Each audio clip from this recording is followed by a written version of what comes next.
face à Michel Onfray. Michel Barnier, en 2 mots, qu'est-ce que ça vous inspire?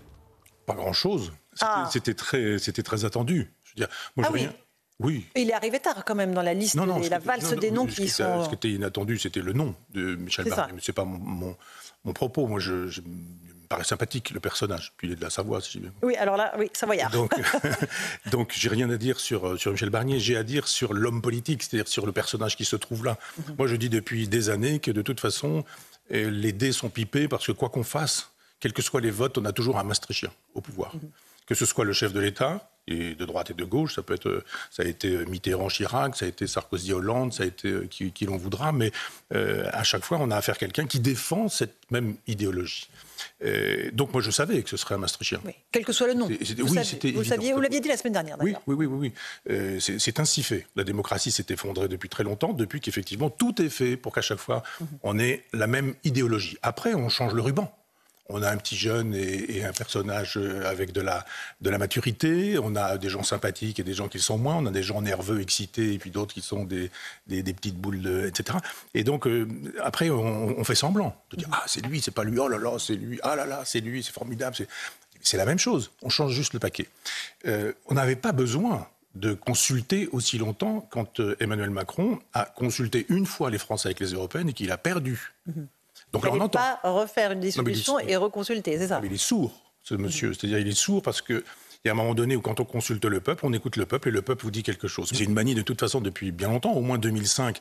Et le traité contre lequel les Français ont voté, massivement, ils ont dit non. Et on leur a dit, traité de Lisbonne, vous aurez la même chose. Et puis voilà, c'est comme ça que ça se passe. Il y a eu un moment donné, je n'ai pas les dates en tête, puis de toute façon, je n'ai pas la mémoire des dates, mais Macron nous avait dit, si Marine Le Pen devait gagner, ce serait une catastrophe. Aux européennes, pas presque dernière, mais celle d'avant. Elle a gagné, il a dit, on a gagné de si peu que ça s'appelle pas perdre. Non, on a perdu de si peu que ça s'appelle pas perdre. On s'y perd nous-mêmes. Oui, et donc il fait ça à chaque fois. C'est-à-dire que quand les gens disent on veut pas, il met quelqu'un qui est très exactement le contraire de ce que les gens souhaitent, etc. Donc là, moi, je savais qu'on n'aurait évidemment pas la France insoumise et qu'on n'aurait évidemment pas le Rassemblement national. Voilà quelqu'un qui veut rassembler tout le monde, sauf 10 millions de gens et 7 millions de gens. Hein. Voilà quelqu'un qui nous dit je prends tout le monde, sauf ceux qui sont mes adversaires, donc je prends uniquement moi. Je ne sais plus si c'est Marine Tondelier qui a dit une chose juste ou Mathilde Panot en disant qu'il allait nommer un clone. Elle avait raison. C'était évident, c'était bien vu. Le chef de l'État aurait dû comprendre. Et là, il a dit comment puis-je faire pour passer par-dessus la tête des Français. Il a dit je vais chercher quelqu'un qui va défendre Maastricht. Et Michel Barnier est formidable pour ça. C'est un européiste convaincu qui nous dit qu'il est gaulliste depuis toujours. Et qui nous dit qu'il est souverainiste. Et ça, on va y revenir dans un instant, Michel. Parce qu'on va tirer le fil des prises de position de Michel Barnier. On va aussi tirer le fil de toutes les déclarations politiques. Mais d'abord, j'avais envie de commencer avec cette séquence assez succulente qui s'est déroulée dans la cour de Matignon au moment de la passation des pouvoirs entre Gabriel Attal, Premier ministre sortant, et Michel Barnier, Premier ministre entrant, puisque Michel Barnier a dû patienter pendant plus de 20 minutes que son prédécesseur veuille bien lui donner la parole. Écoutez cet échange, vous allez me dire ce que vous en pensez entre les deux hommes. Je peux dire quelques mots, là. Mesdames, Messieurs, d'abord, merci à toutes les équipes des services du Premier ministre d'être là, autour de Gabriel Attal. J'ai bien aimé, cher Gabriel, la manière dont vous avez remercié ces équipes, les membres de votre gouvernement. J'ai bien aimé la manière dont vous avez salué le courage, l'honneur avec lequel, partout en France métropolitaine et outre-mer, les forces de sécurité assument au prix parfois de leur vie la sécurité des citoyens, j'y reviendrai. J'ai bien aimé la manière dont vous m'avez donné non pas des leçons, hein.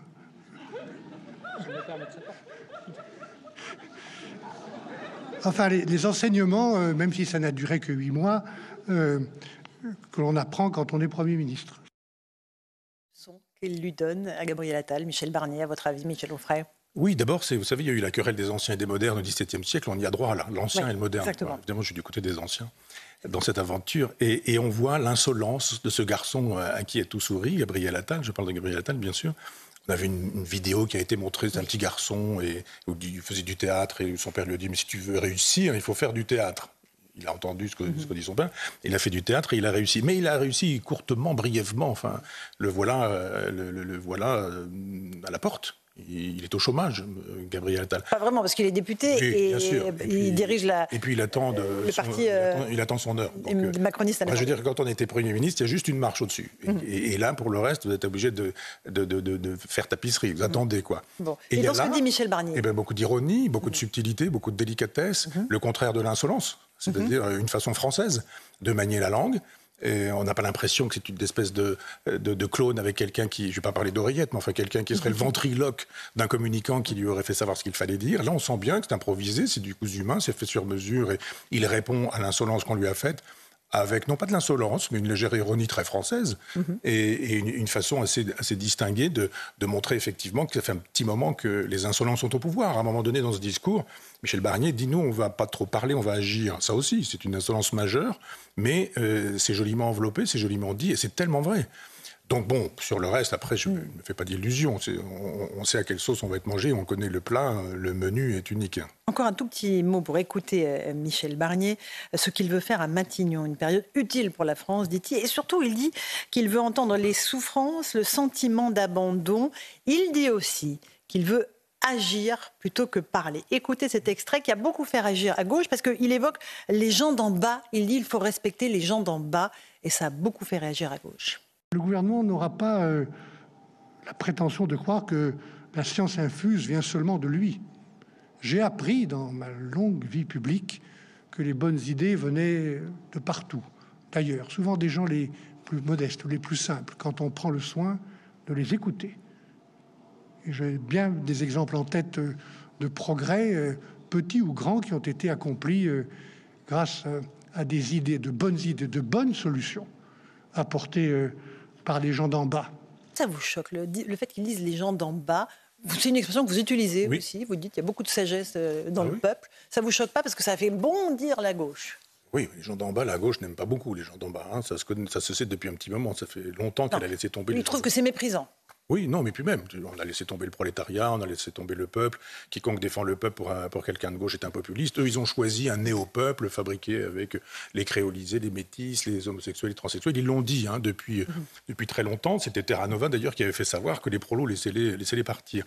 Moi, je veux bien, mais ce que j'attends, c'est que Michel Barnier passe à l'acte. S'il veut écouter les gens simples et les gens modestes, qu'il fasse des référendums, qu'il obtienne des référendums et qu'il demande au peuple ce qu'il en pense véritablement. C'est une occasion de sortir de la crise. Alors voilà quelqu'un qui nous dit il faut écouter le peuple, il nous dit des choses sensées, etc. Je veux bien, je veux pas l'attaquer, mais enfin je veux dire, ça fait 50 ans qu'il fait de la politique. Ça fait 50 ans, il nous dit qu'il est gaulliste, mais qu'il est chiracien, qu'il est pompidolien, qu'il est sarkozyste, si on veut, mais pas gaulliste. Le gaulliste, c'est celui qui dit, moi, c'est ce qu'il dit là quand il dit. Il parle gaulliste. Il parle gaulliste. Il agit gaulliste. Et je ne suis pas sûr que quand il est agi, il est vraiment agi gaulliste. Je pense même que c'est une façon d'être ironique moi aussi, parce que je pense qu'il n'a pas été gaulliste depuis 50 ans. Ça là, s'ils veulent devenir, pourquoi pas, hein, les conversions sont toujours bienvenues. Mais à ce moment-là, il demande au peuple, et il se débrouille avec le chef de l'État pour obtenir un certain nombre de référendums. Et ces fameuses petites gens que j'aime, eh bien, qu'il aille les solliciter en disant, puisqu'elles sont pleines de bon sens, ce que je crois, puisqu'elles disent la vérité quand on les écoute, ce que je crois aussi, puisqu'il faut les écouter parce qu'on les méprise beaucoup, ce que je crois aussi, alors qu'on ne les écoute, qu'on les méprise pas, qu'on les écoute et qu'on s'appuie beaucoup là-dessus. Plutôt que d'aller chercher 10 voix par-ci, 5 voix par-là en disant on va essayer de faire des bricolages, demandez au peuple. Que n'est-il gaulliste? Que ne sera-t-il? Je ne sais Absolument, pas. on verra. Gaulliste quand il sera vraiment... il est au pouvoir, mais enfin... Et qu'il aura formé son gouvernement. Voilà. On est sur CNews et Europe 1 avec Michel Onfray. Michel Barnier, en l'occurrence, avait en 2021, alors qu'il se tentait sa chance lors de la primaire de la droite en vue de concourir pour 2022, demandé l'organisation d'un moratoire sur l'immigration avec un bouclier constitutionnel introduit par référendum pour sécuriser notre politique migratoire et décider de quotas annuels de visas. C'est une forme de souverainisme, ça, ce qu'il demandait à l'époque. Ça s'appelle une profession de foi. Chez des gens qui ne croient pas beaucoup, les professions de foi, ça compte pas beaucoup. Ça avait beaucoup surpris à Bruxelles. Hein. On lui avait énormément reproché cette prise de position. Évidemment, mais il y a Bruxelles et il y a Paris. Vous savez, c'est loin, on ne s'entend pas, on ne s'écoute pas, et vous pouvez dire à Paris des choses puis faire le contraire. À Bruxelles, il y en a beaucoup qui font ça. Quand on est vraiment très au courant de ce qui se passe à Bruxelles, on se dit, ah tiens, c'est drôle, à Paris, ils ne disent pas vraiment la même chose. Mais je rappelle que ce propos, comme si c'était taillé dans le marbre, comme si Michel Barnier, il avait écrit ça quand il avait 17 ans, après avoir rencontré l'œuvre complète du général de Gaulle, et qu'il avait passé sa vie entière sur ce sujet-là. Non, sa vie entière n'est pas sur ce sujet-là. Je précise à nos auditeurs téléspectateurs qu'on entendra le général Gaulle. C'est une petite séquence rituelle. Oui. Et que ce texte est à contextualiser. C'est ce que nous faisons, vous et moi. C'est-à-dire effectivement d'être dans les longues distances, dans les longues périodes pour essayer de comprendre et de contextualiser, c'est-à-dire de mettre dans le contexte de ce discours qui est un discours de... je ne vais pas dire de propagande, mais pour amener à lui-même un certain électorat des Républicains. En disant, il y a une aile droite, il y a une aile gauche, il y a des centristes, il y a des gens qui pensent la même chose que le PS, il y a des gens qui sont très opposés à la gauche, donc il y a des gens divers et multiples, et il faut un créneau. Et il a occupé ce créneau, mais qui était un créneau que je dirais médiatique ou électoraliste. Ça n'a pas marché. Je crois savoir qu'il est arrivé troisième, quelque chose comme ça. Il n'a pas été candidat et c'est resté lettre morte. Alors aujourd'hui, c'est présenté, je vous dis, comme une espèce de profession de foi qui aurait 50 ans d'âge. Non, c'est juste un texte qui, dans le contexte, a servi à ramener à lui un certain nombre d'électeurs des Républicains qui n'ont pas été assez nombreux pour qu'il soit candidat au présidentiel. En tout cas, donc c'est quelqu'un de désavoué, si je puis me permettre. C'est quelqu'un de désavoué qui vient d'un parti... qui n'a pas été choisi par son camp, il est minoritaire qui était dans sans un doute parti minoritaire. droite encore. Non, mais les Républicains ont fait 5%, et il n'a pas pu porter la casaque des Républicains au présidentiel, donc il était minoritaire dans un parti minoritaire, et il est devenu le patron de Matignon. Donc Et bien donc, ça confirme ce que je disais tout à l'heure, c'est-à-dire qu'on va chercher non pas des représentants du peuple, mais des minoritaires pourvu qu'ils incarnent Maastricht. On va parler du Rassemblement national. Est-ce que, à vos yeux, c'est Marine Le Pen qui, en fait, a été l'arbitre de cette nomination? Elle avait porté un certain nombre de conditions. On sait que Michel Barnier n'avait jamais insulté les électeurs du Rassemblement national. Elle a aussi demandé un certain nombre de choses. Vous pensez que c'est elle qui, elle, se dit satisfaite de cette nomination, elle dit pas de censure du gouvernement de Michel Barnier a priori, mais elle précise que le RN ne participera pas à ce gouvernement? C'est la preuve que Mélenchon a eu tort de dire qu'il avait gagné 10 minutes après l'annonce à 20h. 2 minutes. Oui, après, quand je dis 10, je ne savais pas si c'est 2, vous avez raison. Après l'annonce à 20h. Oui, voilà, immédiatement. Évidemment, la chose était préparée, etc. etc. Et donc, la plupart des médias, j'allais dire tous les médias, mais la plupart des médias ont repris cette fake news. Et ça traîne encore aujourd'hui. De la victoire de la gauche, c'est ça, que la gauche avait gagné. Pas gagné. Il y a un bloc qui est fait avec un certain nombre de partis qui ne pensent pas du tout la même chose et qui se mangent le nez en permanence sur l'écologie, sur l'immigration, sur le Hamas, etc. L'aile droite du PS ne pense pas la même chose que les gens du Hamas, de la France insoumise qui défendent le massacre que le Hamas a perpétré à Jérusalem. Donc ces gens-là nous font croire qu'il y a une idéologie commune à des gens qui n'ont qu'une idéologie, c'était la haine du Rassemblement national et surtout la haine des votants, des gens qui votent. Surtout les électeurs. Le mépris pour 10 millions de gens. Et là, d'un seul coup, Mélenchon fait savoir, et toute sa bande fait savoir. Et on va savoir l'écouter tout à l'heure, il a gagné ses élections. Et là, d'un seul coup, dans son coin, Marine Le Pen dit, vous avez peut-être gagné, mais c'est moi qui décide. C'est pas Mélenchon qui est faiseur de roi, parce que Mme Castet, tout le monde a compris. Castet, voilà. Oui, mais là, on voit bien qu'effectivement, dans son coin, elle dit, comme l'empereur romain, vous savez, elle dit, ce monsieur qui Monsieur Bertrand, Monsieur Bertrand, voilà. Elle dit lui, oui. Monsieur Cazeneuve, non. Libération, dit, voilà, le fascisme est marié avec Macron, qui dit depuis très longtemps que Marine Le Pen est fasciste et qui fait savoir qu'il faut un arc républicain, etc. Simplement, les Français comprennent tout ça. Ils entendent tout ça, et ils en ont assez de tout ça. J'ai vu un sondage, on aurait pu d'ailleurs en parler, mais un sondage qui montrait que, je crois, je n'ai pas la mémoire des chiffres, mais que 62% des gens qui avaient voté au nom du barrage républicain regrettaient le vote qui a été le leur. Et oui. Bon, si les gens ont besoin de quelques leçons pour comprendre le fonctionnement de toute cette clique, c'est très bien. Il finira à un moment donné par se faire un consensus sur l'idée que peut-être Maastricht n'est pas l'horizon indépassable de la France. Un tout petit mot sur un député du RN, M. Tanguy, qui a fustigé M. Barnier en disant qu'il était un fossile de la vie politique, qu'il était connu dans tout Paris, qu'il était l'un des hommes politiques les plus stupides de la 5e, ne reprenant rien en dehors d'une fiche. Un certain nombre de bonnes âmes lui ont rappelé qu'il n'avait pas le quart de la carrière de M. Barnier. Est-ce que l'âge du capitaine, c'est pas vraiment se tromper complètement de débat, Michel? Oui, bien sûr. Non, mais c'est Brassens qui dit que l'âge ne fait rien à l'affaire. Quand on est con, on est con. On est 20 ans, qu'on soit grand-père. J'aime bien ça. On est con. Entre nous, plus de controverses, etc. Exact. C'est une belle chanson de Brassens. Et donc, oui, moi, je ne regarde jamais à l'âge. D'abord, tous ces gens qui regardent à l'âge devraient ne pas commettre l'erreur d'Ercilia Soudé, qui s'en vient parler. On va l'entendre. Voilà, d'un dinosaure, alors que le dinosaure, c'est celui qui le plus dinosaure de toute la bande politique, c'est Jean-Luc Mélenchon, qui lui est septuagénaire et qu'il est le dinosaure en chef et qu'on devrait éviter de faire de la géologie en parlant de fossiles et de dinosaures. Je pense qu'il suffirait de faire un peu d'histoire, mais chez ces gens-là... archéologie. Oui, chez ces gens-là, l'histoire, ça n'existe pas. Donc non, et puis il y a un moment donné où il y a un peu d'ironie. Vous avez montré des images où il dit « ma longue expérience m'a permis de », etc. C'est-à-dire on transforme l'inconvénient qui vous est présenté comme tel, l'âge, en avantage en disant « mais moi j'ai de l'expérience, j'ai appris des choses. Vous, peut-être, vous êtes en train d'en apprendre dans votre jeune âge, et un jour, peut-être, quand vous aurez mon âge et que vous aurez de l'expérience, direz-vous moins de sottises. » Donc il y a aussi ça de plaisant dans la revanche des anciens sur les modernes, au moins sur la forme. On va juste écouter Jean-Luc Mélenchon qui dénonce bien sûr une élection volée, qui estime que Michel Barnier sera dans les mains de l'extrême droite, on l'a évoqué, et qui surtout estime qu'il va poursuivre la politique de la Macronie. Écoutez Jean-Luc Mélenchon. Nous ne croyons pas un instant qu'il se trouvera ensuite une majorité à l'Assemblée nationale pour accepter un tel déni de la démocratie. Et je ne veux pas croire que les Françaises et les Français acceptent d'être traités de cette façon, aux yeux du monde. Ils votent d'une manière et ont choisi d'une autre un Premier ministre qui n'a rien à voir avec le résultat des élections. Michel Onfray. La guerre des fossiles. Non, mais il a raison, je vais vous désétonner, mais Mélenchon a raison. Oui. Qu'est-ce qui se passe, Michel Onfray? Il a raison parce qu'il a dit que l'élection avait été volée au peuple. Elle a été volée par Macron et par lui. Donc il y a un moment donné où il peut dire des choses justes, des choses vraies. Emmanuel Macron, parce qu'il a dit effectivement... Mais à son insu, là. Il y a 3 blocs, personne n'a gagné, il y a 3 blocs, donc ça c'est une façon de voler l'élection.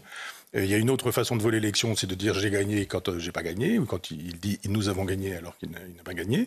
Et puis après, ça continue. C'est-à-dire il y a une autre façon de voler l'élection des Français, et surtout de ceux qui ont voté pour le Rassemblement national, c'est de leur dire quand on va se partager le gâteau à l'Assemblée nationale, vous n'aurez aucune part. Jadis, précédemment, dans l'ancienne Assemblée nationale, il y avait des postes qui étaient distribués équitablement, comme ça se faisait, avec des présidences, des vice-présidences, et ça faisait partie, effectivement, peut-être du texte, mais du moins de l'esprit.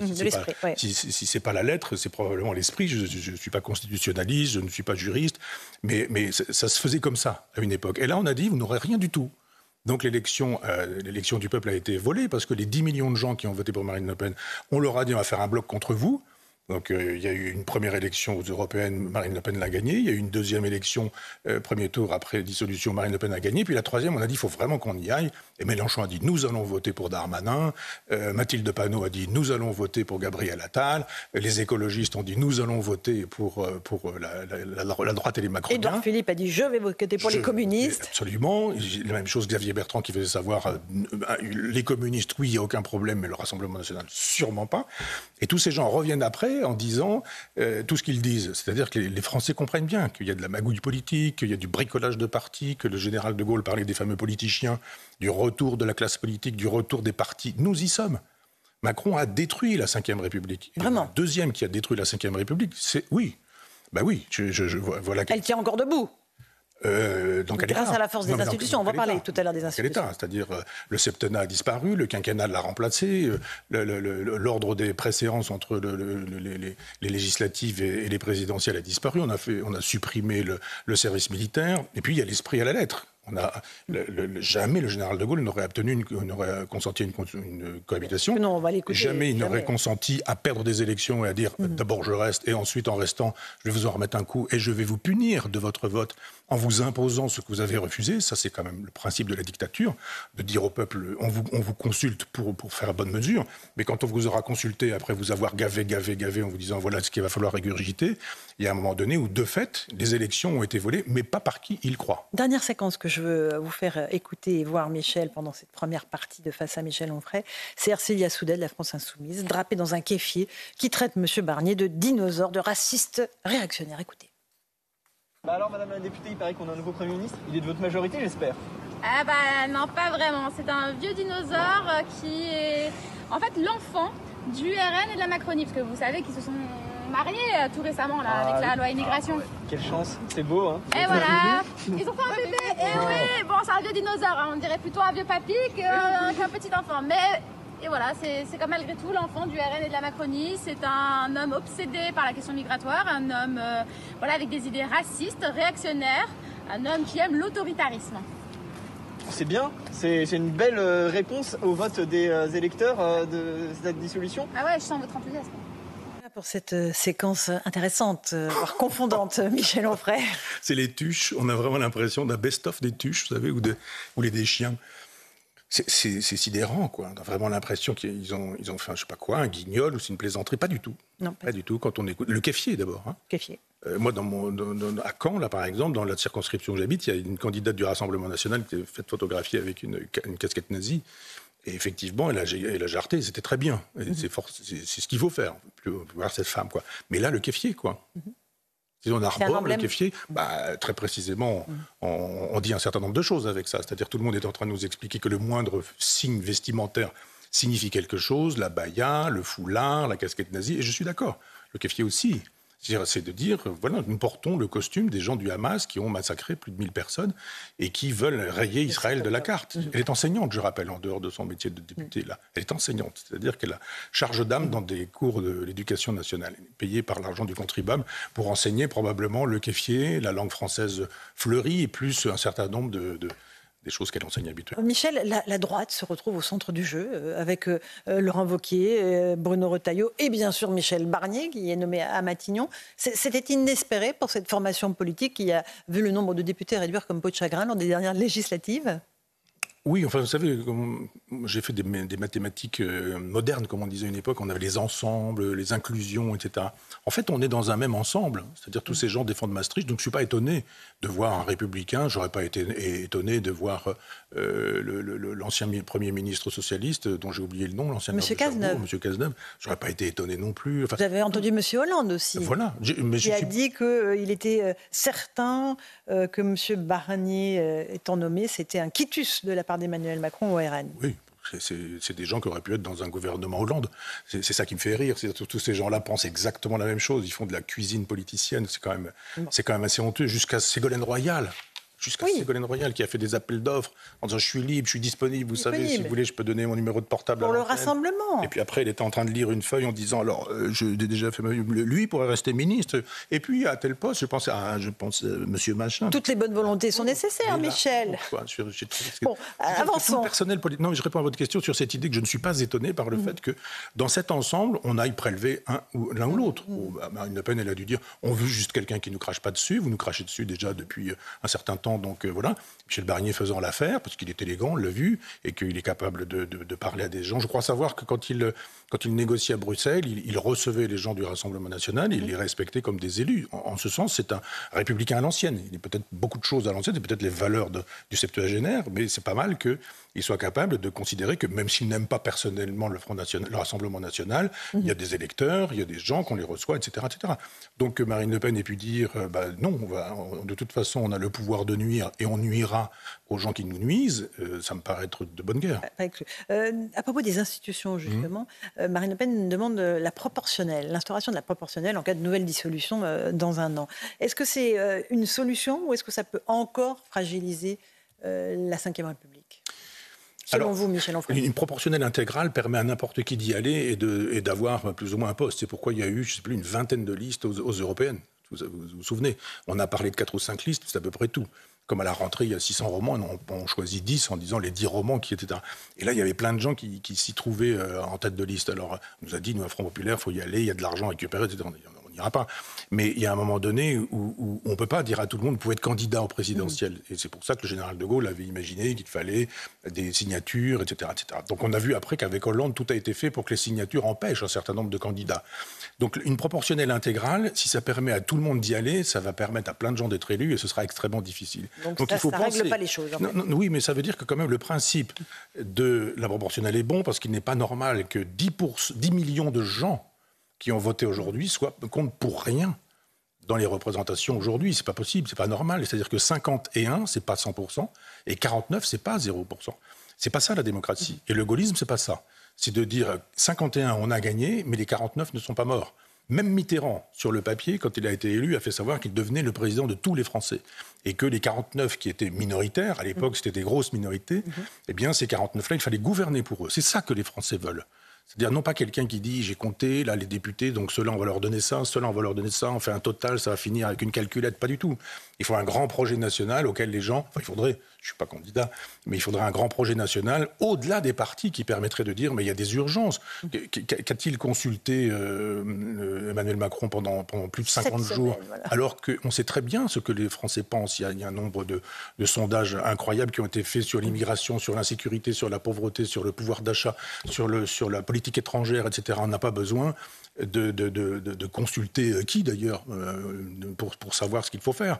La même chose à l'époque des Gilets jaunes où Macron disait « Ah, je voudrais savoir ce que pense la France ». Un chef d'État, il a une vision. Et le général de Gaulle avait une vision. Alors justement, vous faites la liaison absolument rêvée, Michel Onfray, on va écouter le général de Gaulle. C'était en 1969, 2 jours avant le référendum sur la réforme du Sénat et des régions qu'il a perdu. Écoutez ce qu'il dit, ce qui était évidemment prémonitoire. Votre réponse va engager le destin de la France parce que si je suis désavoué par une majorité d'entre vous, solennellement sur ce sujet capital, et quel que puisse être le nombre, l'ardeur de l'armée de ceux qui me soutiennent et qui de toute façon détiennent l'avenir de la patrie. Ma tâche actuelle de chef de l'État deviendra évidemment impossible et je cesserai aussitôt d'exercer mes fonctions. Autre conception de la fonction, évidemment. Évidemment, vous avez vu le mot. Vous avez entendu le mot. Il a dit évidemment. L'évidence. C'est-à-dire, on ne va pas faire une thèse là-dessus. Il y a des gens qui nous disent aujourd'hui oui, mais non, il aurait dit que non. Il a pas dit dans la Constitution parce qu'il y a l'esprit à la lettre, mais il l'a dit dans une. Je ne sais plus si c'est d'ailleurs. Non, c'est en 64, je crois. Il a dit très précisément que un pouvoir bicéphale n'était pas possible ou n'était pas pensable. Et quand il dit si je perds, je m'en vais. Et il parle du destin de la France, de l'avenir de la patrie. Qui a parlé du destin de la France et de l'avenir de la patrie depuis 50 jours là? Personne. C'est je veux pouvoir gouverner. Michel Barnier l'a dit, l'a évoqué lors de la passation des pouvoirs. Ah oui, il est placé là. Maintenant, une fois qu'on est placé, on ne peut pas faire autrement. Il faut au minimum donner le change quand même. Ce serait le minimum pour un gaulliste, du moins qui se prétend gaulliste, de ne pas faire cette petite référence. Mais on verra. Et puis on a vu. Je pense qu'il y a des gens, on n'a pas besoin de savoir ce qu'ils feront, on sait ce qu'ils ont fait. Et ça suffit pour savoir ce qu'ils feront. 50 ans de passé, c'est parfois un passif. Et un passif, ça permet de savoir ce qu'est l'avenir chez les gens. Mais c'était plutôt une critique d'Emmanuel Macron là, que vous évoquiez à propos du général de Gaulle. Oui, mais non. Oui, enfin pour moi, c'est une critique de tous ceux qui se prétendent gaullistes, parce que c'est ça le gaullisme. C'est de dire il y a un contrat entre moi, chef d'État, et vous, le peuple. Et c'était le principe de la Ve République, c'était de dire on garde la monarchie et on garde la République. La monarchie, c'est un homme, un individu qui appuie sur un bouton atomique. Et la République, c'est que vous avez la possibilité de couper la tête du roi. Et donc, l'élection au suffrage universel direct, c'est ce qui permet de dire on garde la monarchie, c'est-à-dire que dans un homme se concentre la souveraineté nationale et populaire.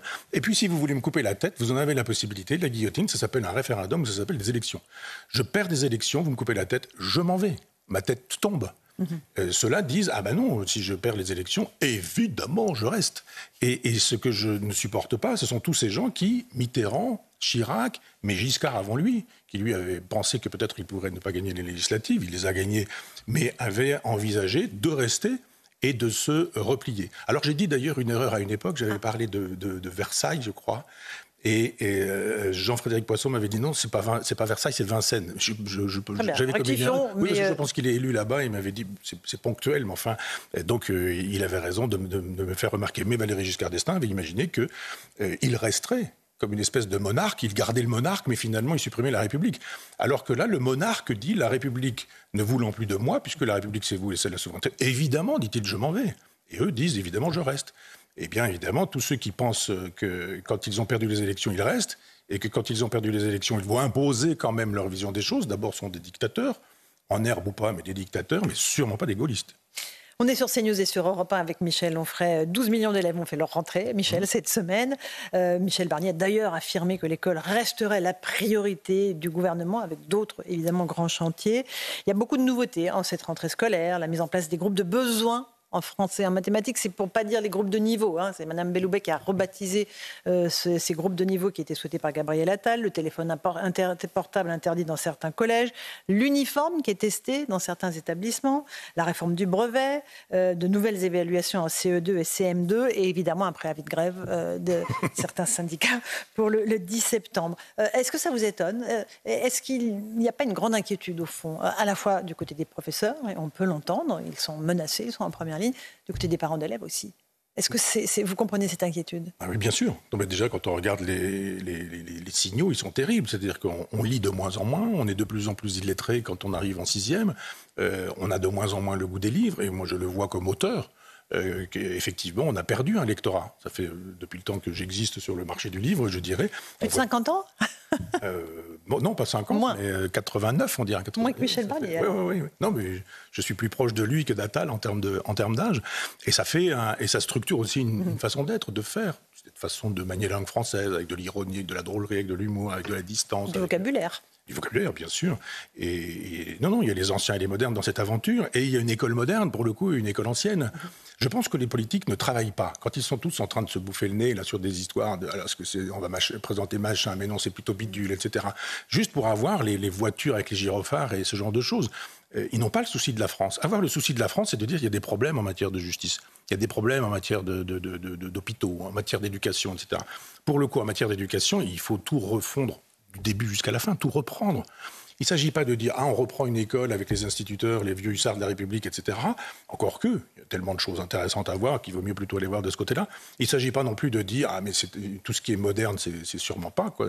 On laissera ça de côté. » Non, c'est de dire « Travaillons avec des gens qui sont susceptibles de faire un projet pour la France, en général, destin de la nation, avenir de la patrie. » C'est pas qu'est-ce qu'on va faire pour la rentrée prochaine. C'est pas non plus l'objectif de dire est-ce que je vais pouvoir laisser mon nom à une réforme de l'éducation nationale. Une petite réforme.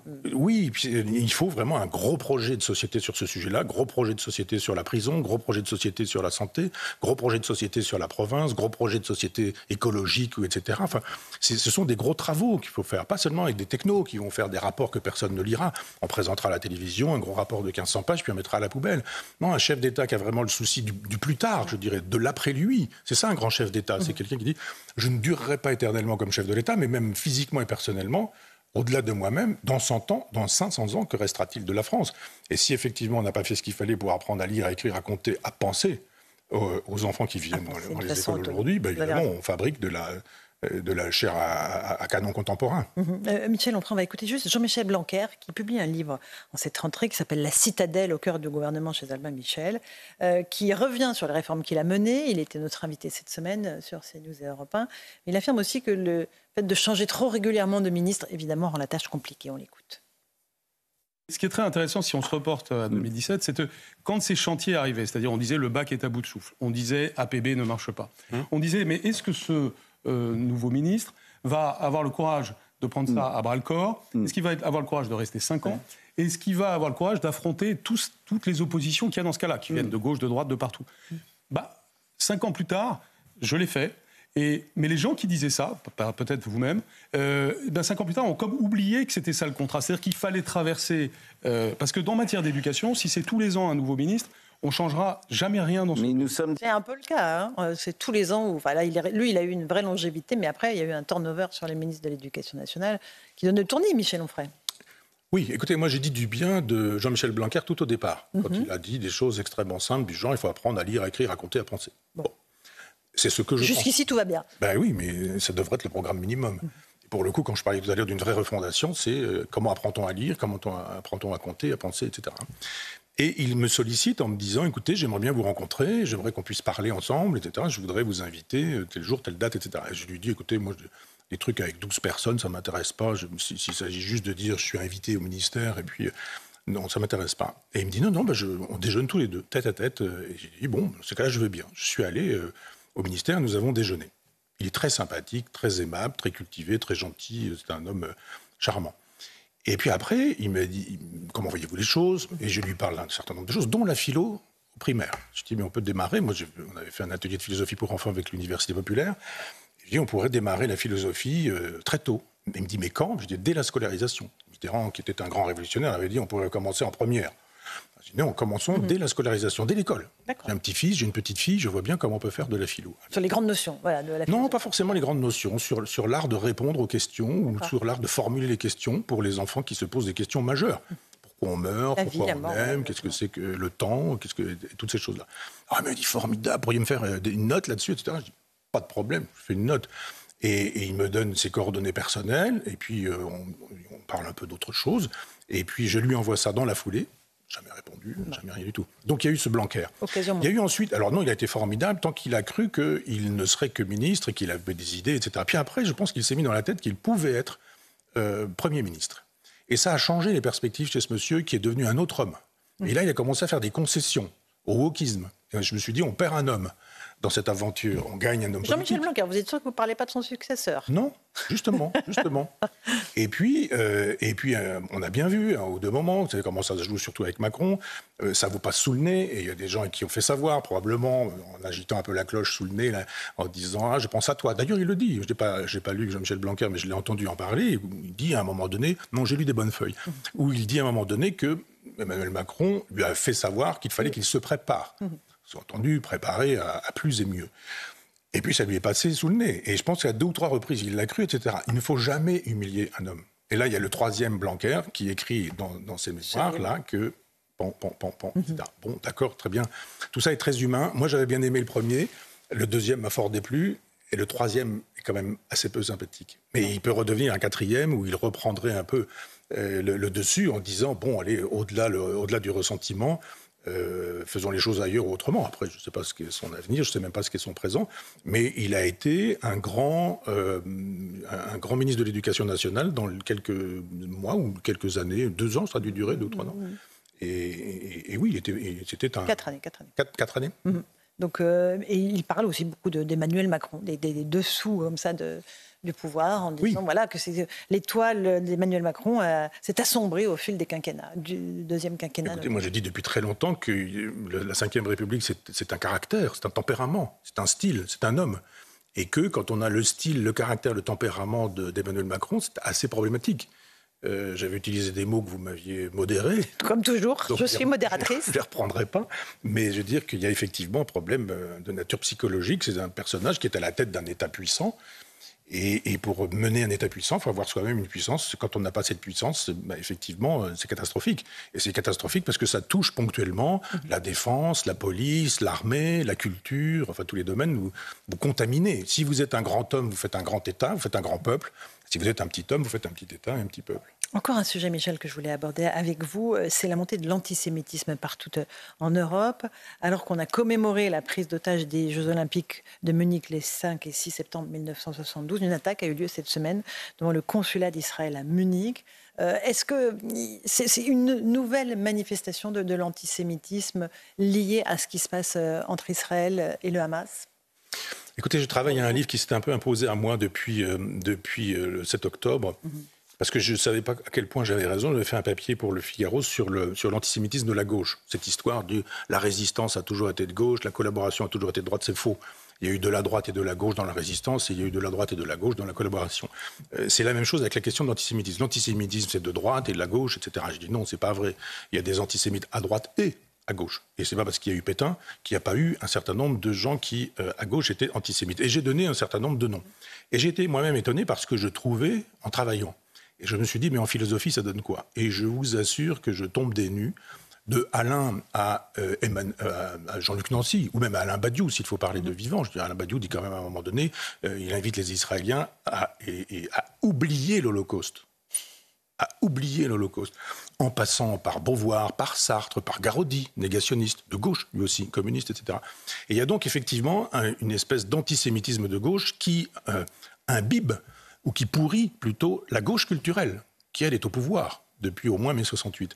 Donc ça veut dire effectivement que, là vous parlez de 72, Zvi Plenel a écrit des lignes, mais on devrait... 11 athlètes israéliens assassinés par l'organisation palestinienne Septembre Noir. Défense de cet assassinat par Zvi Plenel. Défense de cet assassinat à l'époque par Jean-Paul Sartre et par un certain nombre d'intellectuels qui ont estimé tout ça tout à fait défendable. Et d'autres aujourd'hui qui portent le kéfier, la même Madame Mercedes Soudé, qui est solidaire de ces gens-là. C'est ça qu'il faut dire tout de même. Le danger de la démocratie aujourd'hui, c'est le Rassemblement national, pendant que des gens nous disent que finalement, cette cause-là était juste et qu'en 72, ils ont bien fait de tuer des athlètes israéliens, ils peuvent continuer aujourd'hui à en massacrer plus de 1000 et que c'est tout à fait défendable aussi. Et en détenir en otage et les abattre. Mais absolument. Et donc, il y a un moment donné où il faut se dire que... je ne crois pas, moi, que les Français soient antisémites, mais je pense qu'effectivement, il y a un fond d'antisémitisme dans la gauche culturelle qui domine. C'est-à-dire, vous voyez, il y a eu, on l'a dit cette semaine aussi, un professeur à Toulouse. et qui a été un sympathisant du Front de gauche, ou je crois un militant du Front de gauche, ou du Parti de gauche, mais qui a tenu un discours tout à fait pro-Hamas dans son cours. Vous avez à Sciences Po exactement la même chose aujourd'hui. C'est-à-dire, on voit bien qu'il y a une espèce de corruption intellectuelle, enfin une corruption chez les intellectuels de gauche, et qui est une corruption antisémite. Et que d'une certaine manière, s'il y a quelqu'un aujourd'hui qui défend les Juifs, c'est Marine Le Pen. Oui, son père était d'extrême droite, était pétiniste, était vichiste. J'ai lu les 2 tomes de ses mémoires et c'est clair. Sur 1000 pages, Jean-Marie Le Pen est effectivement un homme d'extrême droite. Marine Le Pen, c'est pas le cas. Elle a même très exactement dit le contraire. Donc, quand on voit aujourd'hui qu'il y a des actes antisémites et qu'un Jean-Luc Mélenchon n'est pas au tribunal après avoir dit que l'antisémitisme était résiduel, absolument. Les chiffres sont en expansion et lui, il nous dit c'est résiduel, c'est-à-dire il ne reste pas grand-chose. Il n'est pas au tribunal, il n'est pas interdit de médias, il n'y a pas de plainte qui soit portée contre lui après qu'il lui dit une chose pareille.